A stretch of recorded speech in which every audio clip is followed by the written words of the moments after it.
Benar. Sudah. Mana yang benar Ka'bah itu? Ayo, ayo, ayo. Oke, kita bongkar di sini Seru ya ini. Ka'bahnya. Oke, Nah, benar seru ya. ini. Saya ganti. Bongkar, bongkar. Lu kalau digeruduk, ditangkap, gua nggak tanggung jawab ya.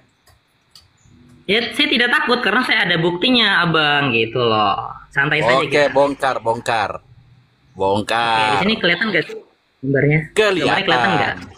Kelihatan. Kelihatan. Oke, iya. Nah, disinilah Ka'bah saat ini Ka'bah yang kalian imani adalah Ka'bah replika yang saya katakan. Sekali lagi, Ka'bah Ka'bah kamu saat ini sujudi adalah Ka'bah replika. Oke, di sini kita Oke. lihat ya. Di Al-Qa'im dalam akan kitab meruntuhkan Ghaibah juga. Masjidil Haram hingga kembali ke bentuk aslinya dan mengembalikan Masjid Nabawi ke bentuk aslinya dan Ka'bah ke lokasi aslinya serta membangunnya di atas fondasi aslinya. Dia akan memotong tangan Bani Saibah dan menggantungnya di Ka'bah karena mereka adalah pencuri Ka'bah. Woi, siapa yang curi ini Ka'bah ini? Bani Saibah ini. Tunggu dulu, Sakifah, orang Sakifah. Iya, tentu, Orang tentu. Sakifah. Mereka itu. Ya, yang pada melantik Abu Bakar. Oke. Tempat konsili waktu dilantik paus pertamanya itu Abu Bakar ya. Iya, betul, Abu Iya. Bakar. Betul, tepat. Konsili Sakifah Bani Saidah. Nah, di mana letak aslinya nih Ka'bah ini sampai dibawa-bawa kabur sama mereka ini? Pada awal mulanya Ka'bah itu berada di Petra, Jordan. Oke. Oh, di Jordan. Terus. Iya. Terus dihancurkan pada tahun setelah kewafatan Nabi Muhammad 65 Hijriah. Oke. Gitu. Terus diambil tuh batu Hajar Aswadnya tuh oleh Hajjaj bin Yusuf. Hajjaj Oke. bin Yusuf As-Saqafi. Betul, betul, tepat. Terus. Diambil dan dicolong. Dan saat ini pun berada di Ka'bah yang saat ini. Direplika juga. Oke, Gitu. terus. Ah. Dan kami punya datanya di dalam manuskrip-manuskrip dan juga kita punya pembuktian. Mungkin saya akan tampilkan lagi, boleh, Abang Kiai? Tampilkan dong, biar seru. Oke, terima kasih ya. Nah, di sini kita akan tampilkan teman-teman ya. Karena teman-teman muslimi cukup kasihan saya kepada mereka.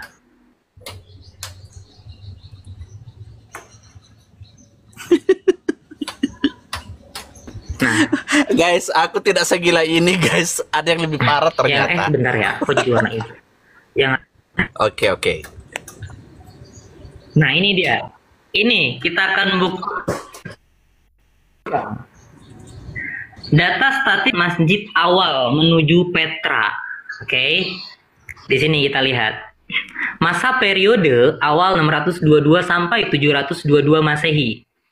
Oke, kalau kita kalkulasikan di Hijriah itu 65 Hijriahan lah, sekitar segitu. Pada awal mulanya, seluruh kiblat yang dibangun pada masa itu sebelum 65 Hijriah yaitu 94,1% menghadap ke Petra. Nah, lanjut pada periode kedua yaitu 723 sampai 772 yaitu sekitar 50 sampai 100 tahunan. Akhirnya Ka'bah tuh ada dua arah tuh. Ada yang menghadap ke Petra, ada yang ke Mekah saat ini. Karena penghancuran Ka'bah yaitu pada tahun 65 Hijriahan. Gitu loh. Akhirnya ada dua kiblat tuh. Muslim juga bingung tuh, pecah tuh. Saya mau sujud kemana ya? Ka'bahnya ya? Ya, akhirnya ada setengahnya ke Petra, ada setengahnya di Mekah saat ini. Nah, lanjut kepada periode terakhir 773 sampai 912 Masehi, akhirnya hancur total. Petra dan seluruh masjid harus menghadap kepada Mekah yang replika. Oke. Dan ini mempunyai datanya secara jelas. Seperti itu. Nah, boleh saya lanjutkan, Abang Kiai? Lanjutkan, akunku udah kena pembatasan ini. Lanjutkan kau, ini bahasanya tinggi-tinggi. Lanjut. Oke.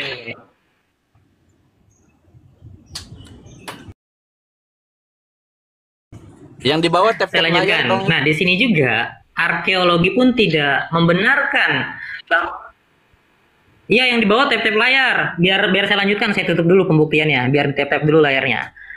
Yang di bawah tap-tap layar dulu, biar saya tutup dulu pembuktiannya, biar tidak melihat. Biarin. Oke. Nah, oke, saya akan lanjutkan lagi ya. Nah, di sini arkeologi ya. Arkeologi pun tidak membenarkan Ka'bah saat ini. Bahkan tidak tercatat di UNESCO. UNESCO tidak mengakui karena tidak ada artefak, manuskrip-manuskrip yang ditinggalkan oleh Ka'bah saat ini. Yang menjadikan Ka'bah saat ini ya tanda tanya besar. Apakah ini Ka'bah benar? Makanya itu umat Kristen memberitahukan kepada umat Muslim Nabi Muhammad kamu itu fiktif. Ya karena memang tidak ada sejarahnya di Mekah saat ini gitu loh. Adanya di Petra Jordan. Nah kita lihat pembuktian demi pembuktian. Di sini terletak di antara lembah-lembah yang sejajar. Ini Sirah Ibnu Hisham dan Sahih Bukhari. Oke, di Al-Quran juga ada di sini, yaitu di surat Al-An'am ayat 99. Dan juga terdapat di Tirmizi dan Bukhari memiliki banyak pohon, buah-buahan, dan rumput. Tapi kita lihat saat ini realitanya.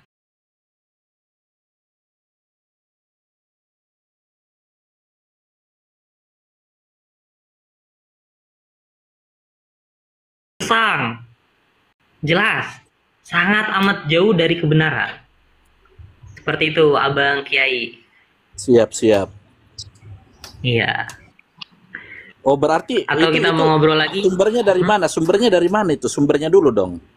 Yang inilah yang jelas lah sumbernya. Iya, ini ya sumbernya ya. Ini terdapat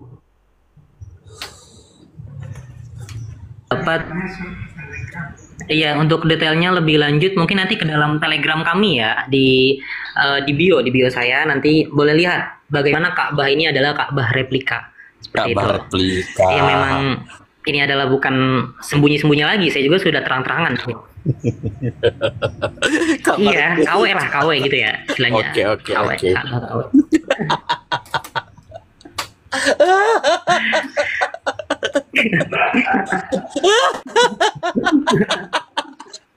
Oke, lanjut bro, lanjut.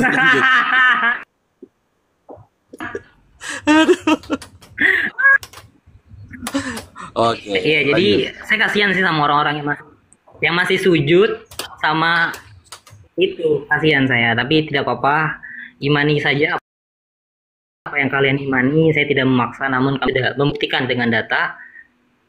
Jadi kalau kita lihat ya, ngapain mereka sujud orang KW gitu kan? Buat apa? Kayak makan tapi nggak dikasih makanan, dikasihnya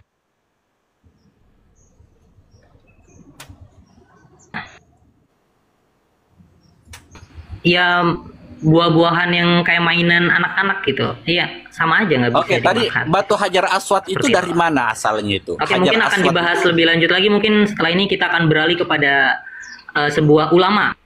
Boleh.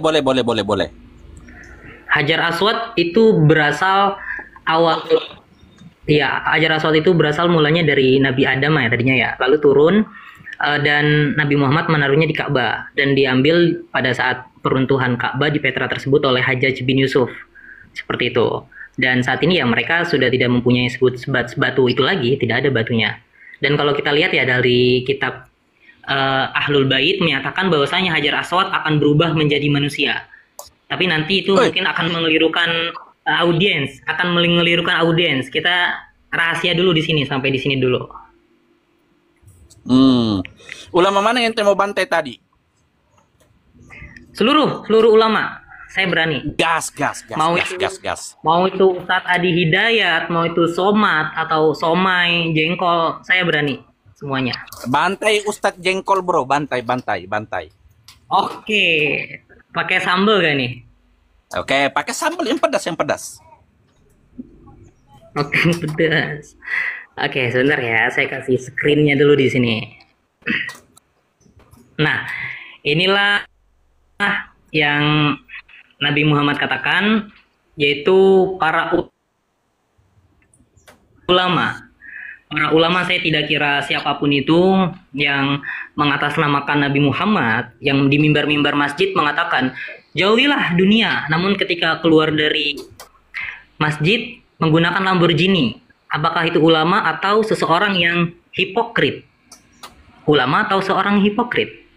Hipokrit tentunya. Nah, di sini kita akan bacakan ya, yaitu terdapat di kitab Misikat Al-Masabi nomor 276.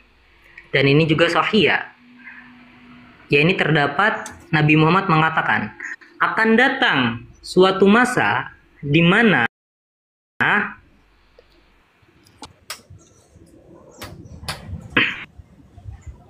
Al-Quran hanya tinggal tulisan, Islam hanya tinggal nama, dan para ulama akan menjadi orang yang paling jahat di bawah naungan langit. Oke. Inilah yang Nabi Muhammad katakan. Teman-teman bantu tap-tap dulu, teman-teman. Bantu tap-tap, nanti kita akan lanjutkan lagi setelah ulama. Nanti saya akan gebrakan lagi pegangan dari teman-teman ulama ini. Mereka berpegang kepada apa? Saya akan gebrakan lagi para ulama ini. Kenapa mereka menyembunyikan perkara?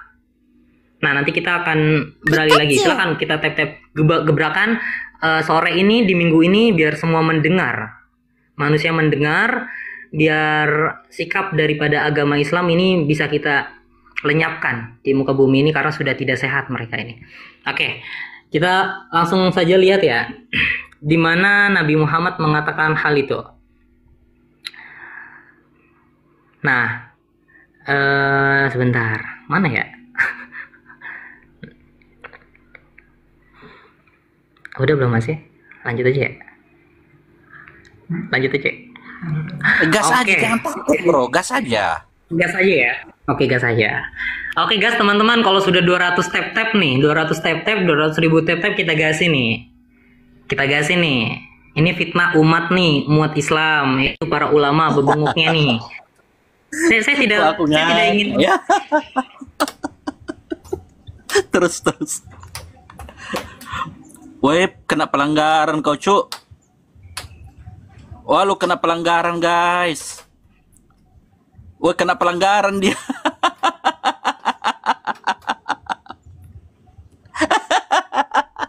Rawi dan sanad periwatannya terputus. Ini bukan kata-kata daripada Rasulullah. Hadis ini juga telah disahkan oleh ulama-ulama hadis sendiri.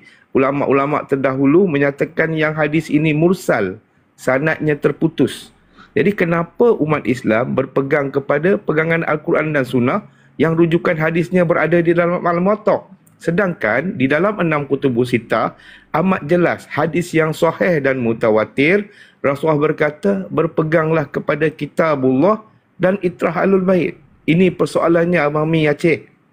Kenapa tidak pernah diberitahu kepada kita pegangan sebenar kita adalah kitabullah dan itrah Ahlul Bait?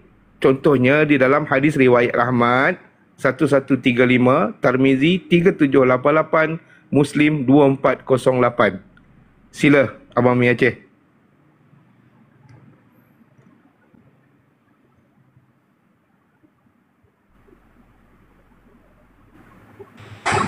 Oke lah, kalau lah kan Anda bilang ya Al-Quran itu tidak lengkap, yang lengkapnya bagaimana? Coba.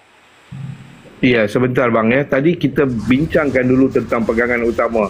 Kenapa kita tidak pernah diberitahu yang berpegang kepada kitabullah dan Ahlul Bait adalah pegangan yang utama? Pegangan yang wajib kita pegang. Kenapa? Saya tanyakan kepada abang dulu. Kita berbincang dari satu bab ke satu bab. Silakan bang, buka mic-nya.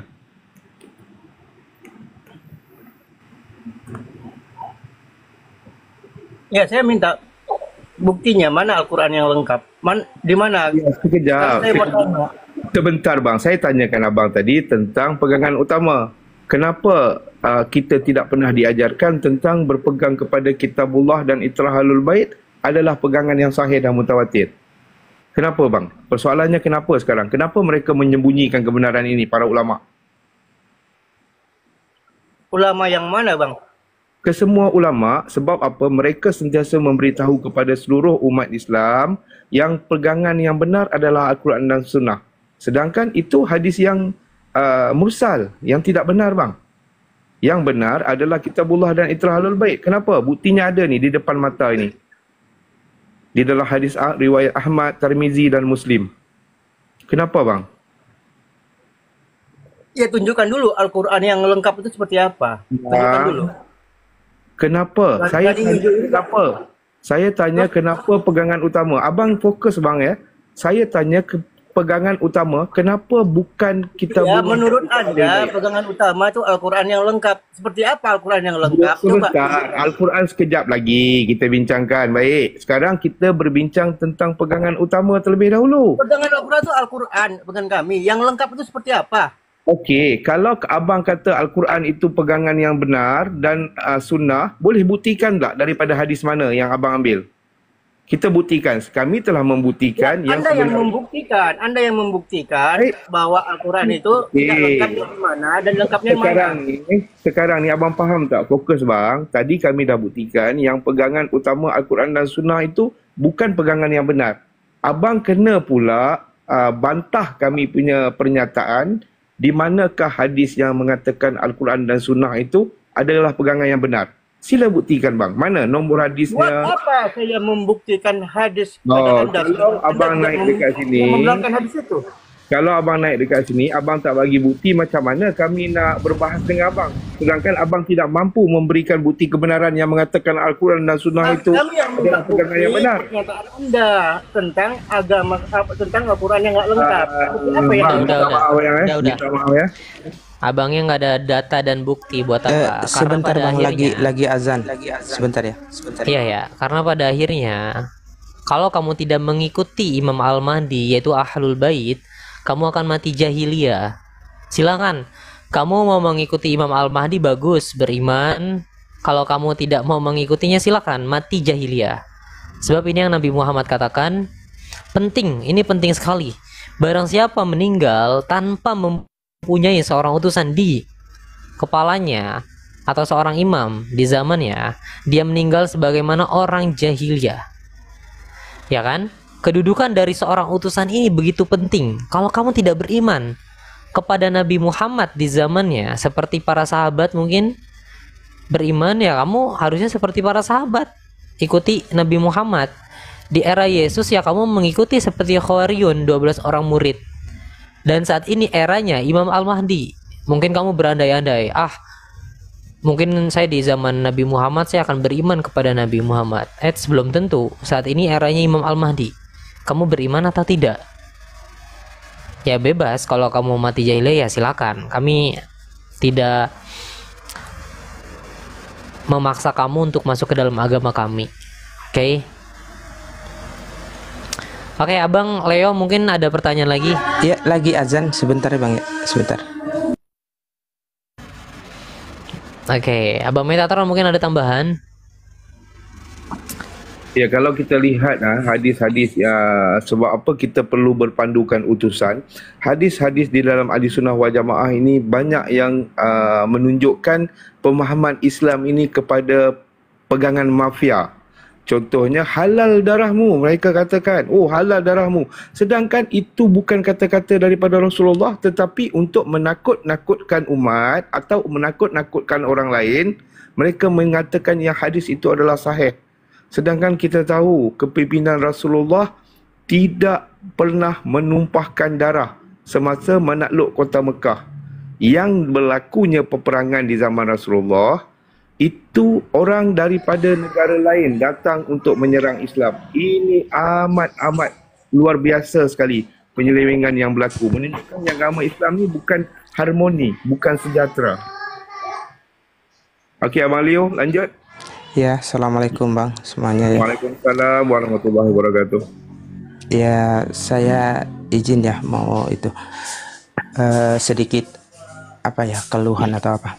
Abang tadi mengatakan bahwa Al-Quran itu yang tercatat gitu, Al-Quran yang tercatat sekarang itu tidak benar gitu. Ya. Sebentar, ini sudah keluar konteks ya. Tema saat ini karena melebar ini orang-orang. Tema saat ini yaitu mengenal utusan, bukan soal Al-Quran atau kitab. Nanti kami akan bahas soal kitab nanti mungkin ya di sesi selanjutnya.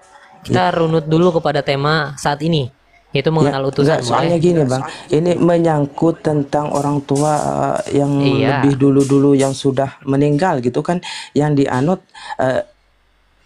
kiblatnya Ka'bah, yang dibaca Al-Qur'annya di situ. Nah, kenapa Abang sebegitu teganya sebelum ada fakta yang mutlak bisa dipercaya mengatakan demikian? Itulah yang saya Jadi apa yang Abang nak bertanyakan? Iya, Tentang kenapa perkara ini kita bahas satu soalan saja, okey? Lanjut. kenapa sebelum ada bukti yang mutlak gitu Abang bisa mengatakan demikian bahwa Ka'bah itu kiblat itu salah, Al-Qur'an itu enggak benar? Itu kan menyangkut dengan keselamatan orang tua. Itu termasuk fitnah loh. Kami tak fitnah, sedangkan bukti itu ada dalam hadis-hadis ahli sunnah sendiri. Baik. Nanti abang ya, kami bukan memfitnah. Sedangkan Al-Quran itu di dalam hadis daripada ahli sunnah wal jamaah yang Umar berkata adanya ayat rejam atau hukum rejam dilakukan di zaman Rasulullah, tapi kita dapati di dalam Al-Quran yang 30 juzuk ini tidak ada. Daripada Aisyah juga ada ayat yang menyatakan 10 penyusuan orang dewasa, tetapi tidak ada juga di Al-Quran yang sekarang. Jadi macam mana lagi bang? Bukti itu kita ambil daripada hadis-hadis daripada ahli sunnah wal jamaah sendiri bang. Biar saya bacakan Abang Metatron. Nah di sini ya saya akan bacakan ya. Nih di kitab hadis 6830 Bukhari Said Khudut Hukuman mengatakan Umar ibn Al-Khattab telah mendakwa terdapat satu ayat yang tertinggal daripada Al-Quran yang ada berkaitan dengan rejam. Allah mengutuskan Muhammad SAW dengan kebenaran dan telah mewahyukan kitab suci kepadanya. Dan diantaranya yang Allah wahyukan adalah ayat rajam, hukuman rajam bagi orang yang telah berkahwin, lelaki dan perempuan yang dan kami telah membacanya. Sebentar ya. Gini aja nih. Mana tadi tuh? Dan kami telah membaca ayat ini dan memahaminya serta menghafalnya. Rasulullah Shallallahu Alaihi telah melaksanakan hukuman rejam dan begitu juga kami selepas baginda. Aku khawatir setelah sekian lama berlalu seseorang akan berkata, demi Allah, kami tidak jumpa ayat rejam di dalam kitab Allah. Oleh yang demikian mereka akan tersesat dengan meninggalkan suatu kewajiban yang telah Allah wahyukan. Faham? Jadi ini yang Nabi Muhammad katakan, ayat rejam itu tidak ada di sini. Oke? Benar ya? Sudah ya, tidak usah diperdebat lagi ya. Memang sudah tidak ada. Mau diapain lagi? Ya, berarti Anda secara tidak langsung meragukan bahwa kan di situ di Al-Quran sudah mutlak bahwa terjaga langsung dari Allah gitu, tentang kebenaran, tentang keahliannya, tentang kesuciannya. Nah, Anda tuh secara tidak langsung menuduh ke Tuhan loh, ke Allah loh. Bang, kami dah berhati-hatilah. Bang, kami dah kata tadi, kami beriman, kami mempercayai yang wahyu diturunkan oleh Allah kepada Nabi Muhammad itu sempurna bang. Tetapi berlaku penyelewengan di zaman Uthman sewaktu pembukuan Al-Quran tersebut kerana ada bukti. Dah, terus di mana kuasa Allah yang menjaga orang tua kita yang sudah tiada itu? Bang, santai bang. Jadi kami menyatakan bukti itu ada daripada kitab anda sendiri. Kenapa anda tidak menemui atau membacanya? Sedangkan ada dalam bukti kitab anda sendiri. Bukan kitab kami loh. Bang, Allah tuh maha kuasa. Kalau ada yang menyimpang sedemikian rupa, pasti ada azab. Anda jangan bang, apa ya? Bang, Allah maha kuasa menjaga Al-Quran yang mana? Al-Quran yang hidup bang. Itu Al-Quran yang dibukukan kerana Allah tidak mengizinkan Muhammad membukukan Al-Quran. Oh ya, kalau Anda meragukan kuasa Allah dan kesucian Al-Quran, berarti saya juga tidak akan percaya dengan Anda. Berarti Anda mutlak. Kami datang ke sini bukan untuk menyuruh orang mempercayai kami. Kami menyampaikan kebenaran. Iya, buat apa kami juga berdebat kepada orang yang degil atau ngeyel? Toh faktanya sudah ada di depan mata, realitanya sudah hadir. yang terserah kalian mau membenarkan atau tidak. Ya, tapi hati-hati karena kalau kamu tidak mengikuti utusan di zamannya, kamu akan mati jahiliyah. Itu penting loh, mati jahiliyah. Cepat-cepat undang Zuma. Silakan undang Zuma. Yang mau naik bilang ya, bangkit naikkan saya dong pasportnya itu ya. Bangkit naikkan saya dong. Ya memang kata Kitun Ka'bah itu palsu ya, memang palsu. Mau Zuma kah, mau siapa kah, mau ulama kah, silakan.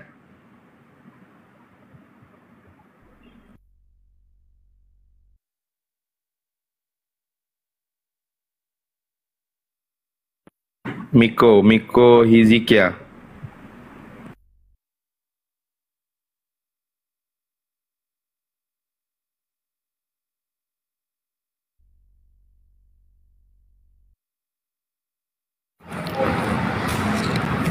Halo. Halo, selamat malam. Ya, assalamualaikum. Gimana kabarnya hari ini? Semoga sehat selalu ya. Baik-baik ya. Salam kenal ya, Bang Ya, ya. Kitun sama siapa Meta ya. Iya, silakan. Iya, saya bukan basicnya dari Muslim ya. Nah, tapi saya lihat itu sempat diskusi dengan Edis. Bukan di hadis. Saya di googling aja. Okey, boleh. Abang bagi nombor rujukan. Ya, boleh. Sila bacakan.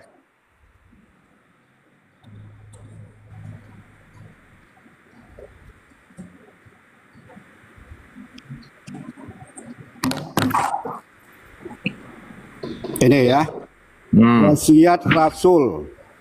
Wasiat terakhir Nabi Muhammad SAW sebelum wafat adalah menjaga solat dan berpegang teguh pada Al-Quran serta sunnah. Beliau juga berpesan agar umat Islam saling membantu dalam kesulitan dan kekurangan serta menjaga persatuan dan kesatuan. Selain itu, beliau juga menekankan pentingnya keadilan sosial dan kesetaraan di antara sesama Muslim. Menjaga solat.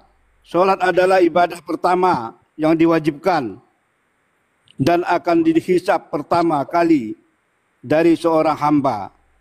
Nabi Muhammad SAW menekankan pentingnya menjaga solat, bahkan menjadi wasiat terakhir beliau. Udah, ini panjang kali wasiatnya ini terakhir. Ya, baik. Abang bagi nombor saja. Abang bagi nombor hadisnya, kitab apa? Googling aja. Ya, tahu. Nombor hadisnya kitab apa? Googling aja. Kalian lebih tahu coba. Cuma Okey, baik. saya masalahkan sama Kitun. Bang, sebentar. Saya jawab soalan tu. Untuk pengetahuan abang, yang abang bacakan tadi itu adalah kutubah terakhir Nabi. Kutubah terakhir Nabi itu bukan kata-kata daripada Nabi, kerana tidak ada nomor hadisnya. Itu hanya rekaan para ulama dikumpulkan dari beberapa kitab menjadikan satu. Abang rujuk, abang tengok betul-betul ada tak nomor hadis dengan perawinya? Tidak ada, bang. Okey? Udah begini. Ya. Ini kan Abang, wasiat. Sebentar, ini bukan wasiat. Ini rekaan para ulama kerana tidak ada nomor hadisnya, kerana tidak ada sanad periwayatannya, bang. Ini kutubah terakhir kita tahu, bang. Ramai ditempelkan di dinding masjid, di dinding madrasah dan sebagainya.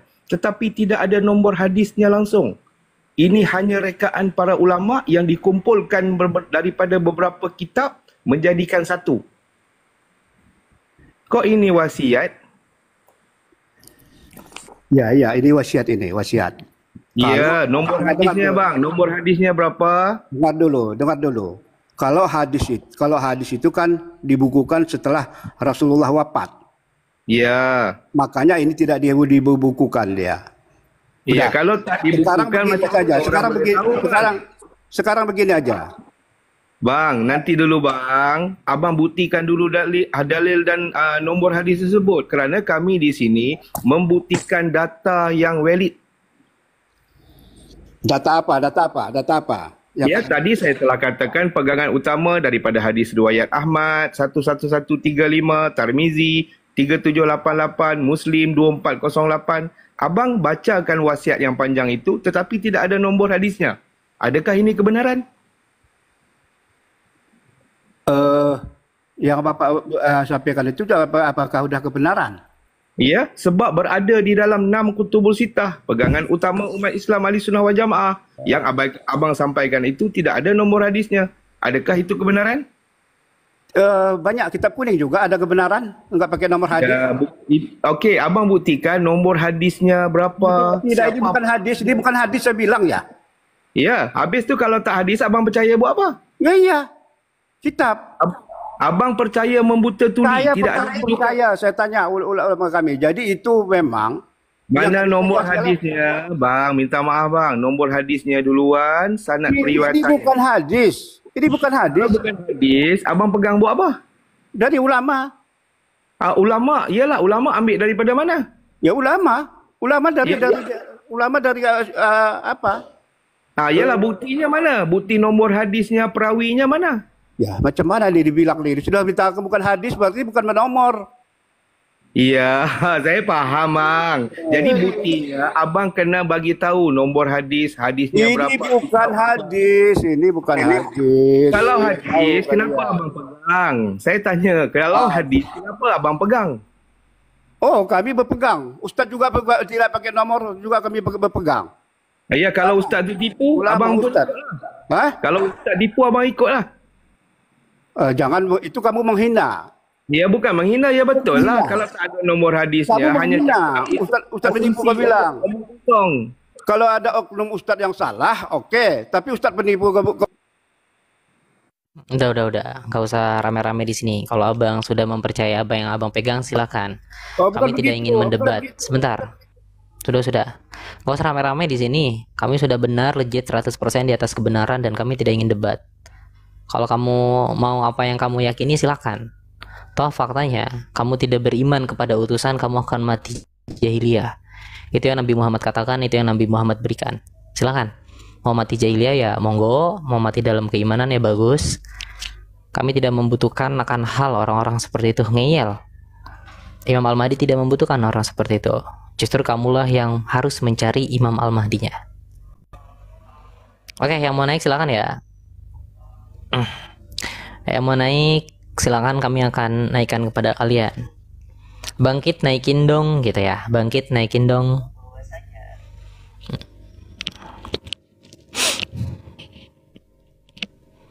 Bangkit naikin dong. Biar saya naikkan.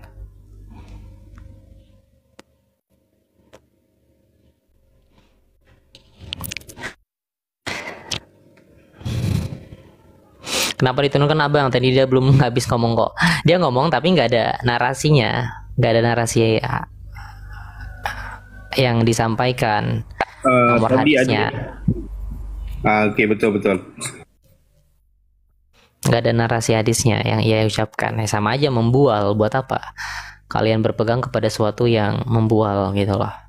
Abang RR59 jaringannya kali. Dari tadi tidak bisa naik loh. Oh, baru bisa nih. Oke, assalamualaikum Abang RR.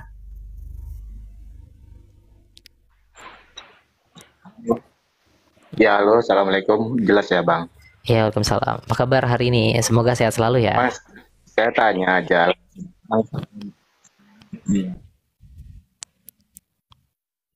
Silakan.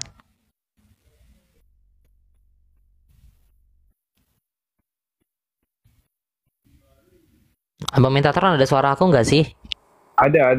Suara dia tiada ada. Jaringannya nggak bagus tuh. Abang RR gak ada jaringannya, Abang RR.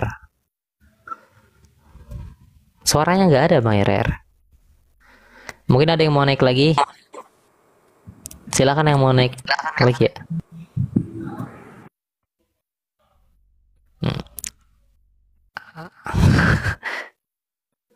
Abang Carol udah baca kitab kami belum, Abang Carol? Goal of the West. Saya sudah download. Maklamat Sang Bijaksana atau The Goals of the Wise. Makanya kan sempat saya bertanya tentang tentang HIV kan yang lalu, tapi sebenarnya ternyata baru dikhususkan pembukaannya, penyingkapannya pada ansor-ansor. Hanya para pengikut seperti itu. Ya, Namun sambil menunggu, saya dari info atau pendapat Syekh The Truth Al-Tiktoki, beliau membahasakan bahwa orang pengikut Isa, pengikut Musa, Wahyudi istilahnya ya, dan ya Islam atau pengikut Muhammad, semuanya dalam itu dibahasakan sebagai Muslim dengan syariah yang berbeda, syariahnya yang berbeda, dan bahkan untuk Islam pun dia membahasakan ya agama punya satu itu istilah, yakni Islam, karena Islam berarti selamat. Nah, apakah demikian juga dengan aropel, bahasa untuk aropel, istilah untuk aropel juga bisa masuk demikian? Mengingat kalau saya sepintas dengar penjelasan host atau Bangkit di tempat lain, ya memang mengakui bahwa bukan lagi Islam, sejauh Islam sudah rusak, tetapi masih menerima diri, tetap menerima, dikatakan sebagai masuk dalam kelompok Islam, sejauh Islam Islam dengan utusan yang baru. Apakah bahasa istilah-istilah demikian bisa? Ya. Oke, silakan terima kasih ya, Bang Kerol ya, boleh saya jawab ya. Jadi betul, setiap utusan hadir itu membawa agama yang sama, yaitu Islam, penyerahan diri, Islamaya selamu Islaman, yaitu berserah diri kepada seorang utusan di zamannya. Jadi di era Nabi Adam, maka Nabi Adam pun membawakan kepada ajaran Islam juga. Habil, Set, Nuh, Musa, Yesus, sampai kepada Muhammad, sampai kepada Imam Al-Mahdi.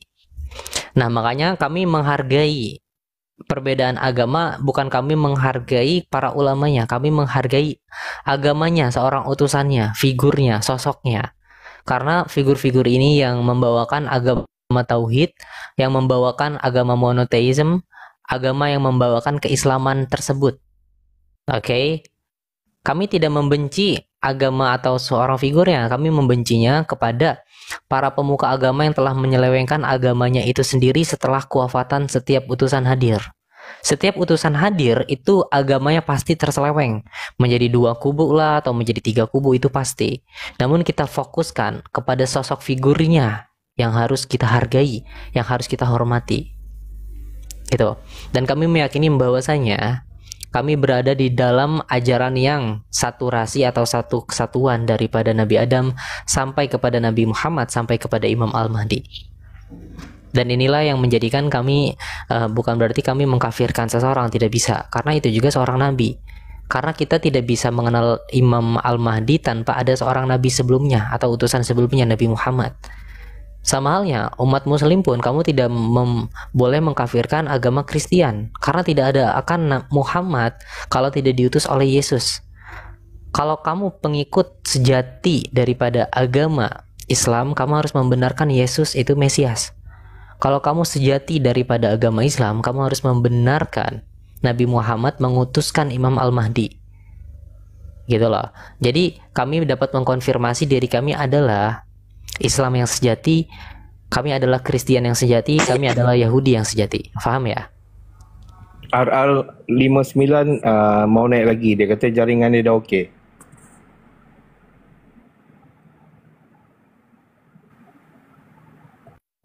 Oke, Carol ya, jawabannya ya. Ya, baik, jelas. Terima kasih. Oke, sama-sama. Oke, di sini ada RR. Assalamualaikum Bang RR. Bang Gitun agamanya apa? Tuhannya siapa? Pertanyaan simpel aja. Tuhan Bang Gitun siapa? Okey, nama agama kami agama Ahmadi. Kami mengklaim kami Islam sebenar seperti mana yang dibawakan oleh Rasulullah. Tuhan kami adalah Allah Subhanahu Wa Taala. Okey, jelas? Saya tanya host. Siapa kamu nak mengatur kami di sini? Saya mau tanya host. Anda siapa? Saya pemilik room ni. Kenapa? Enggak, mau tanya langsung sama host, sama Gitun. Ya, kamu siapa nak menetapkan kami di sini? Boleh Kamu enggak? kamu masuk rumah orang, kamu nak menetapkan ya di sini kursinya, di sini lampunya. Saya diskusi sama host. Nak bertanya atau nak diturunkan?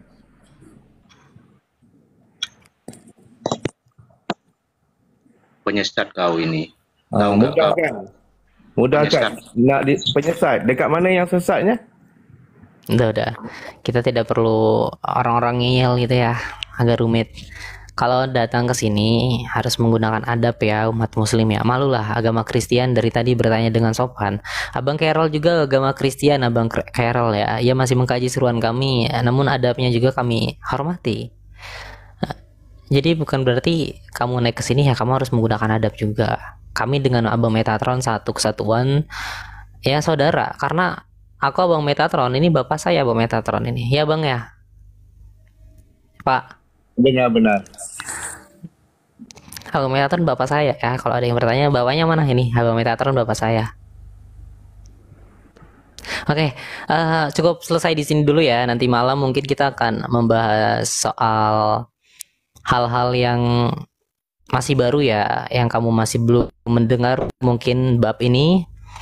Mungkin bab ini yang cukup menarik, boleh follow akun Bangkit. Nanti kita akan membahasnya kalau ada yang mau naik ya.